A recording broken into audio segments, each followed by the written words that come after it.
Why, hello there, it's Amy. I am in a food coma right now because I ate so much pasta and then had cookies for dessert and then drank wine as I usually do with my meals. And normally this is just routine for me, especially on a weekend, but I also do that like after having run 3 or 4 miles. That is the norm. Today I have not even moved an inch, so my stomach is just not happy with me for overeating. But taste is so good, can't help it. Early this evening I finished reading The Black Company by Glen Cook. That is the first book in the Chronicles of the Black Company. I believe that's what it's called. If it's not, I'll put the correct title on the bottom of the screen here. But anyways, like this version that I own is the one that comes in like a big volume. So like there's 3 books in one. So right now, like I read through like a third of it, and that's the first book, which is called The Black Company, and then there are 2 more after that. I can't believe I actually bought the entire thing, by the way, because like you know me, like I don't finish things, so like it's a big risk for me to buy something like that. Like what if I don't like it? But I don't know. In this case, I just went for it. I took a big gamble, and it turned out to be beneficial because I liked this book so much. Like I enjoyed it from the start. Like I've heard some complaints about how the writing is just not very like I guess English literature worthy.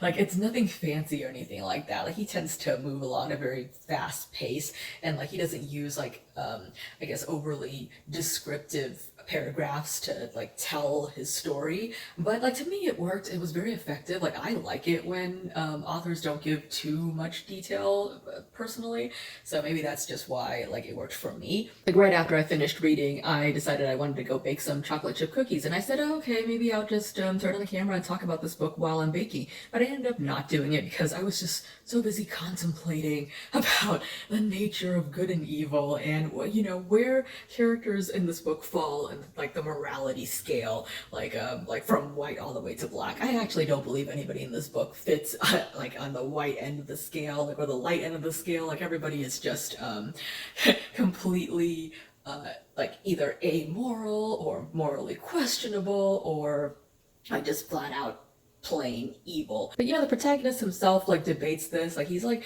what is good and evil? Who determines who is good and who is evil? Is it all matter of perspective? Is it just, like historians classifying people based on who won or like based on their own interpretation of certain events? I'm still thinking about it. I'll probably keep thinking about it after I finish filming this video. But what is this book about? So, like I said, it's the first book of the Chronicles of the Black Company, and it revolves around this company known as the Black Company of mercenaries. So the protagonist is a medic for this company and also their historian. So he writes down like basically like the story of like all the deeds and like actions and like missions and everything that this company undertakes. And because they're mercenaries, they basically just do things based on who pays them. So they will fight as soldiers for whichever lord or master or king, ruler, whatever, like will pay them more. So it doesn't matter if the person is aligned with like the right side or not. Like they will, like as long as you can pay them, like even if you're the most evil person in the world, they will help you maintain your domination or dominion over this over the land. So at the very beginning of the book, the company is trying to fend off like I think forces, like invading forces in the city, and they're not doing so well. So the captain and like Croker, the protagonist, decide that they have to break their contract, which like they do. This is something that they do feel bad about. They're just like, well, we have not morals, but some principles that we usually uphold. We don't like to break contracts, but this is the only way they can think of to save like the lives of all their men, because if they stay, they're probably just gonna die. So they essentially betray the person that paid them to protect him and his family, and they end up siding with this dude who turns out to be one of the Taken. Ooh, sirens. Anyways, that's taken with a capital T. These people, they're kind of like at first I thought they were like, in Lord of the Rings, the, like Sauron has his, the 9 mortal kings or whatever that kind of fight with him. I can't remember their names at the moment, but I thought it was something like that because like they were sorcerers, like really excellent warriors at one point that were chosen by the previous like ruler of this world to like fight alongside him. Like they are basically immortal, but they can't be killed. But yeah, like they've been around for a really, really long time. And like this person, Soulcatcher, that like they decide to follow to get out of this like situation that they're in, he is one of these taken. But yeah, like I said, I initially thought that it worked something like the whole Lord of the Rings situation, but after reading the book, like I think they're more like the seven sins from oh my gosh, Full Metal Alchemist or Full Metal Alchemist Brotherhood, in that they fight for like the same master, but they have their own unique identities, and like I would argue that all of them kind of like they have varying levels of morality and like humanity in them, despite kind of coming from the same mold in a way. And the ruler that they fight for, like it was this like I guess like I'm classifying him as a dark lord. I don't know what else to call him. Like he's called like the dominion, the domination, the dominator. Gosh, that sounds like BDSM. I don't think that's it. I can't remember his actual name. It's something like that. But he had a wife or has a wife called the Lady. Like she's just known as the Lady with a capital L. And like at the point where they are in the story, the old Dark Lord dude is like buried, but still alive. He's just like buried in the ground, and like he can't really do anything. And his wife is currently ruling like over the entire land. And there's this other force, like I think they're just known as like the rebel. Like they're like the rebellion that's fighting against this lady and the Taken and like the ruling regime. Like and the rebels are like they have formidable force of their own, and they have like all these like people fighting for them who are extremely good generals, and they have like a really big following. So they all rally behind the cause of this I guess like chosen one known as the White Rose, who is a woman, which I thought was interesting. And I think that according to like the legends of this land, like years and years ago, the White Rose is the one that originally took down this Dark Lord and like injured some of the Taken and everything. But I can't remember what happened to her. Like I don't know, either she died or like just disappeared, something like that. But they are currently on the lookout for like a replacement White Rose, and like there's this prophecy that says that there's a child that's going to be not born, but like a child who will be found around this time, who is the reincarnation of the White Rose. And it is believed that after this child comes of age, like she will, I guess, help them take on this dark ruling force and bring light again to the realm. But of course, because this is grim dark, like it's very questionable. Whether or not the people fighting on the side of the rebellion are actually good people. Like their methods are very extreme. Lots of the generals fighting for them are like very unpleasant people. Like they could totally be fighting for the other side. Like basically if you switch generals like from like one side to the other, like if you put some of the Taken on the side of the rebellion instead, it would be kind of the same. There's no like real difference in terms of like who is you know, more immoral. But yeah, after the Black Company escapes the city, they work for Soulcatcher, who's one of the Taken. So like they essentially serve the lady at this point.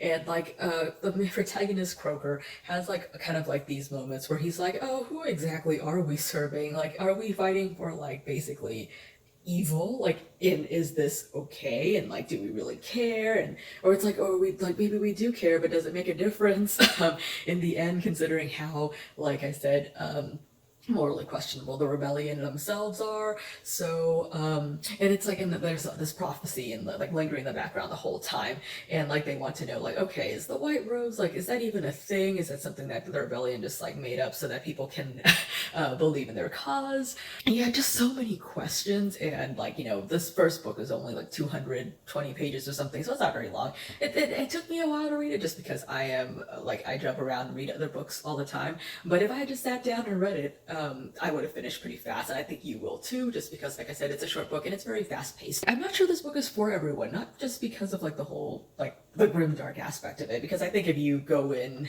and pick up a grimdark book, you know what you're in for. Like there's of course trigger warnings like murder, rape of women, rape of children, and like a lot of these acts are perpetrated by like the the company itself and not like, you know, the other side. Like there's scenes of torture and all that.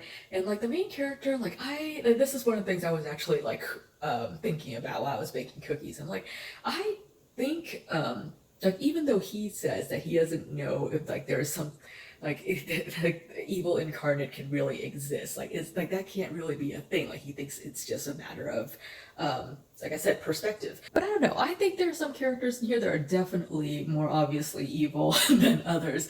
And like the protagonist himself, like even though he kind of lets things slide, like he mentions that like some of his the soldiers that fight alongside him, the mercenaries that fight with him, like they will rape women every time like they go through an area. And like there's a scene where like one guy comes up and like basically has like a naked woman over his shoulder, and he's like, "Here, look what I found." And Kroger isn't into that. Like he doesn't do it himself, but he also just dismisses it and goes, "Well, you know, men need some kind of outlet, and at least they're raping women here and not in the big city once we get there." So you know, that's the kind of attitude that you see from a lot of these dudes. In a way, it's kind of disgusting. I understand if like not everybody wants to read it or is comfortable reading it, but another reason that people might not be able to get into this book is just it really comes down to the writing style. Like I said, like I am very into it, but he doesn't provide a lot of description at all. Like sometimes I would be reading and I'm like speeding through it and I go, wait, did I miss a detail? Like, cause like they'll just be going along and like then suddenly they have somebody else in their company and I don't know if like I like missed the part where they tell you who this person is, and like I'll go back and reread certain paragraphs. And that's actually another reason it took me a while to finish this book, because I kept rereading scenes thinking he had missed something. But then I realized that he just didn't bother providing any of these details. Like he just went, you know, you're on your own, figure it out. But once you get used to that, like it actually works out just fine.